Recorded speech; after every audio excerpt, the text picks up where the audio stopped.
Hi, so Infinix has just released the new Infinix S5 Pro, a follow-up of the Infinix S5 from 2019. So in this video, I want to walk you through why I think the Infinix S5 Pro is a good phone for you to buy in case you want to buy it. And I also want to walk you through why I think the Infinix S5 Pro might not be worth your money, alright? So in 2019, Infinix released the Infinix S5.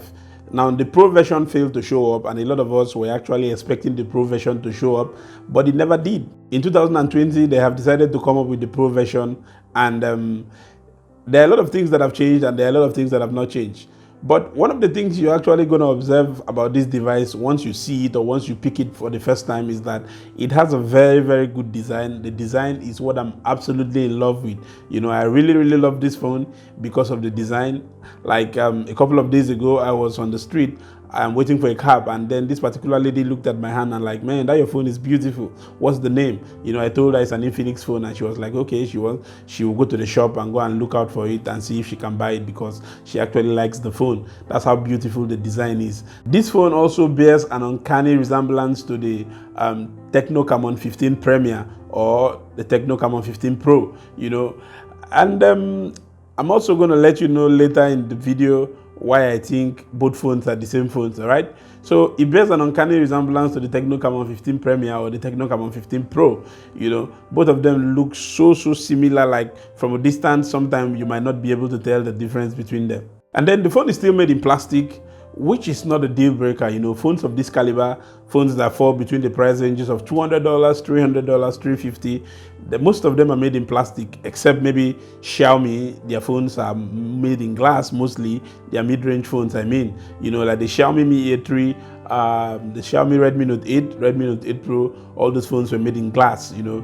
Then at the bottom side of the device, you get a micro USB 2.0, which is a very big deal breaker for me. Now, all the reviews I've watched about this phone, everybody keeps crying about this, like, why are we having a micro USB in 2020? You know, why are we not having a USB Type-C? I mean, even phones like the Redmi 8A or the Redmi 8 that cost less than $100 actually come with a USB Type-C, you know. So this phone coming with a USB Type-A or a micro USB doesn't really go well with me personally, because almost everything I have in my house right now, almost every gadget I have has a USB Type-C port. They run on all of them run on USB Type-C. So if I were to use this phone as my primary phone for now, that means that I will have to go and buy a converter or start buying dongles that I will be able to hook up this phone to most of the things I want to hook them up to.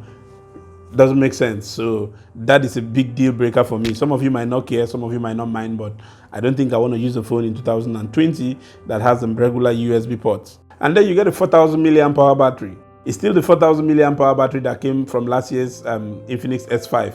You know, it's still not a deal breaker because that 4,000 milliamps battery lasts very long. For me, it takes me half of the day, you know, before I will have to charge it again. Now, for some people, this might not be a problem because it will take them all day. The reason why it cannot really take me the whole day is because I am a very heavy user. You know, I am always on social media replying comments on my pages, or I'm on YouTube consuming content and stuff. So the phone is always working. But for another user, this might not be a problem. This battery will actually take you through the whole day, you know, or maybe half of the day, just like it takes me. Straight from the box, this phone comes with Android 10 and it comes with the MediaTek Helio P35. Now, this is why I said in the beginning that this phone is almost or is the same phone with the Tecno Camon 15 Premier. The Tecno Camon 15 Premier also comes with the MediaTek Helio P35, and both of these phones have almost the same design, identical, and they come from the same factory and everything. So it makes me feel like buying the Tecno Camon 15 Premier or buying the Infinix S5 Pro, you are still actually buying the same phone, you know, from different brands or with different brand names. Do you get what I'm saying? Because almost everything in these two phones, they look the same. Like even the components inside, they are almost the same components and everything. So if you're buying the Tecno Camon 15 Premier or you're buying the Infinix S5 Pro, it seems you're getting the same thing, you know. Now, I have made an entire video talking about the Tecno Camon 15 Premier, where I talked about this Helio P35 chipset, why it's not good for phones, why it's not fit to run on phones that cost this much and everything. So I'll leave a link of that video in the description or up here on the YouTube card. You can actually click there and go and watch that video, and you will actually understand the reasons why I don't really like the MediaTek Helio P35. Now, it would have been nice for the device to come with the Helio G90T, you know, or the Helio G70 that comes on the Infinix Note 7, because those processors are the new generations of these MediaTek chipsets that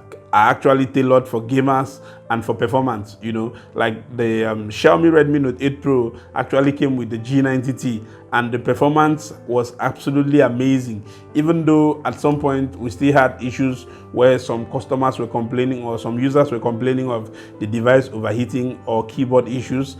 I personally used that phone. I put my SIM in there. I used that phone for like 2 months or a month plus, and there was no problem with it.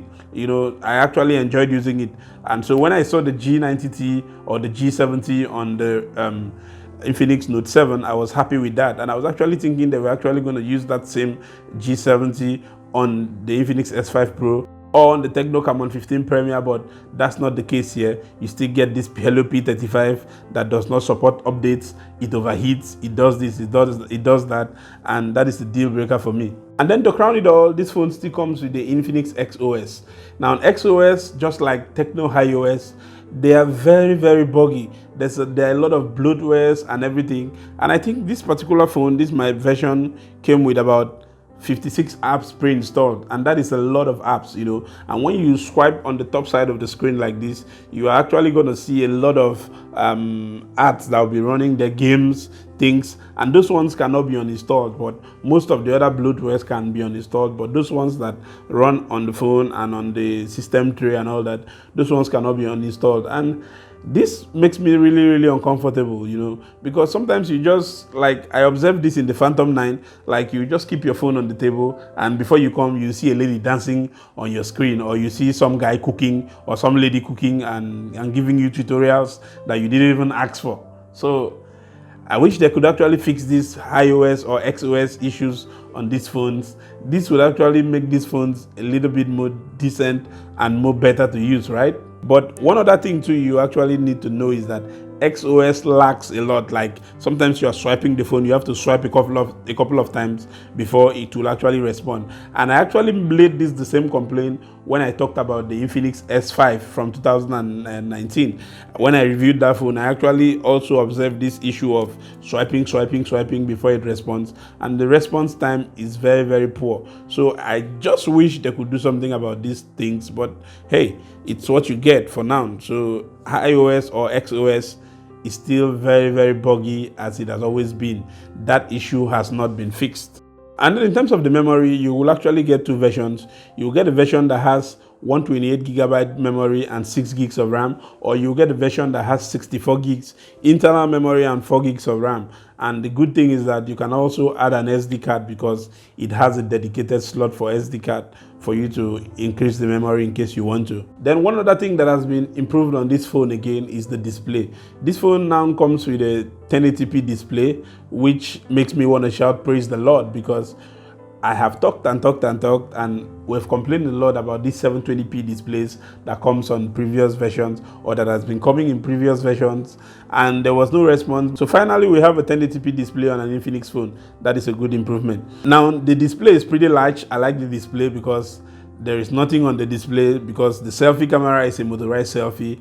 And if you guys know, those of you that have been on the channel that know me a lot, you know I actually prefer my display to be seamless. That was one of the reasons why I like the Huawei Y9s. So if you like large displays, then this display is going to be for you. It's 6.5 inches, and I've been satisfied with the display, even though it's an LCD display. No complaints here. Then as for the cameras, you get a 48 megapixel main lens, you get a 2 megapixel depth sensor, and you get a third QVGA lens, which they say is for night mode or is a night sensor. And then for the selfie camera, it's a motorized selfie, it's 16 megapixel.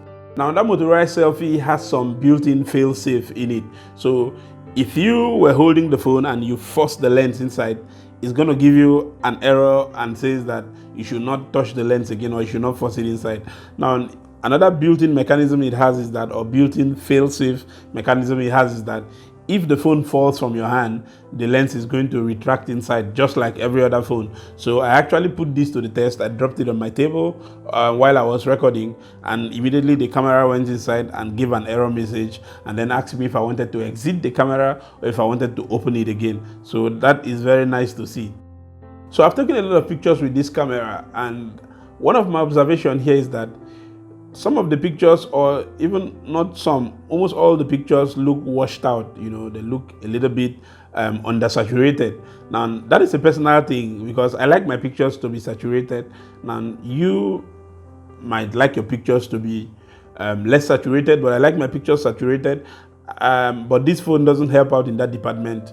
The pictures are still looking very, very much saturated, or undersaturated rather. And this is something that I have observed in times past, and I have made videos about this and saying, hey, why are these pictures not really saturated the way they are supposed to be? Now, to give you an example of what I'm talking about, here are some images I took side by side with the Infinix S5 Pro and the Galaxy A30s, and you will actually observe here that the pictures on the Galaxy A30s are looking very, very much saturated, more than the pictures on the Infinix S5 Pro. And so if you like pictures that are very, very saturated, don't buy the Infinix S5 Pro. But if you don't like pictures that are saturated, buy the Infinix S5 Pro. So here's an idea I have. Let's do something crazy. So I have some phones here. I have a couple of devices. I have the this is the iPhone 10, aka iPhone X.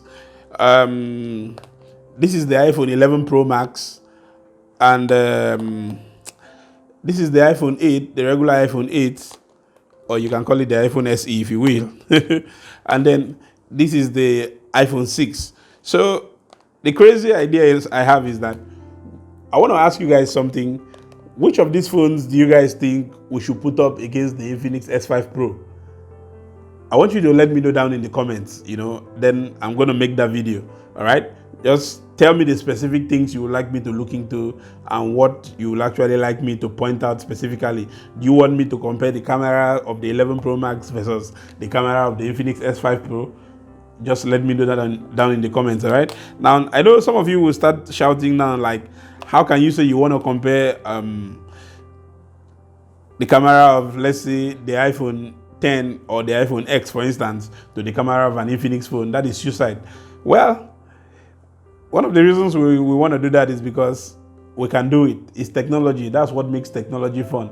Now, the result might blow you away, so you never can tell. So you guys let me know down in the comments which of these phones right now would you like to see me put up against the Infinix S5 Pro, all right? Just for fun. So my name is Kingsley, for those of you that are new, and on this channel we talk about technology. So if you would like to subscribe, please do that down, all right? So I'll catch you again in the next one.